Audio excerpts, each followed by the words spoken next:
at a grand estate on the outskirts of the city. A wealthy businessman named Charles received a delicate, gold-embossed wedding invitation. It was from his ex-fiancée, Victoria, who had left him years earlier in pursuit of someone more suitable. In her social circle, though Charles had long moved on, the invite struck him like an open challenge, a silent reminder of rejection. He decided to attend, but not alone. On his way into town days before the ceremony, Charles stopped at a park where he often donated food. There, he noticed a homeless black woman sitting quietly with a stack of tattered books beside her. Her name was Evelyn.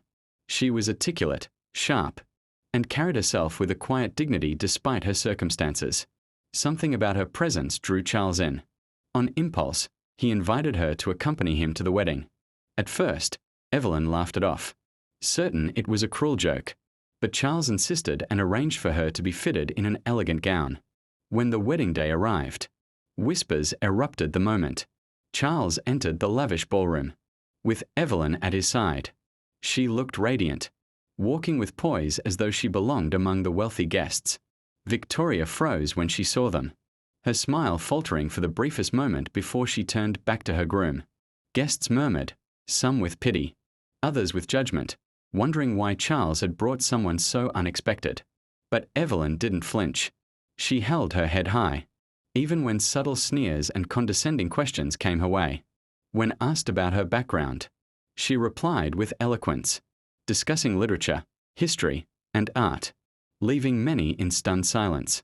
The moment that changed everything came during the reception speeches.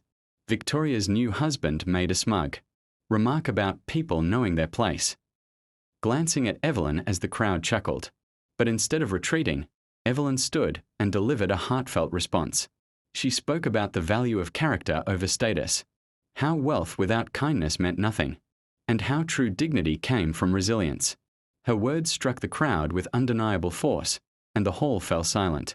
Even those who had dismissed her moments earlier now looked at her with newfound respect.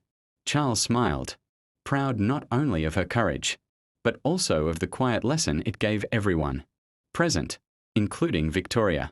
The bride's forced laughter faltered, her eyes betraying discomfort as her new husband shifted uneasily. Evelyn had transformed what was meant to be a spectacle into a powerful moment of truth. That night, when they left the ballroom, Charles thanked Evelyn for standing tall where many would have broken down. She simply smiled and said, "Sometimes the world just needs to be reminded who really carries the crown."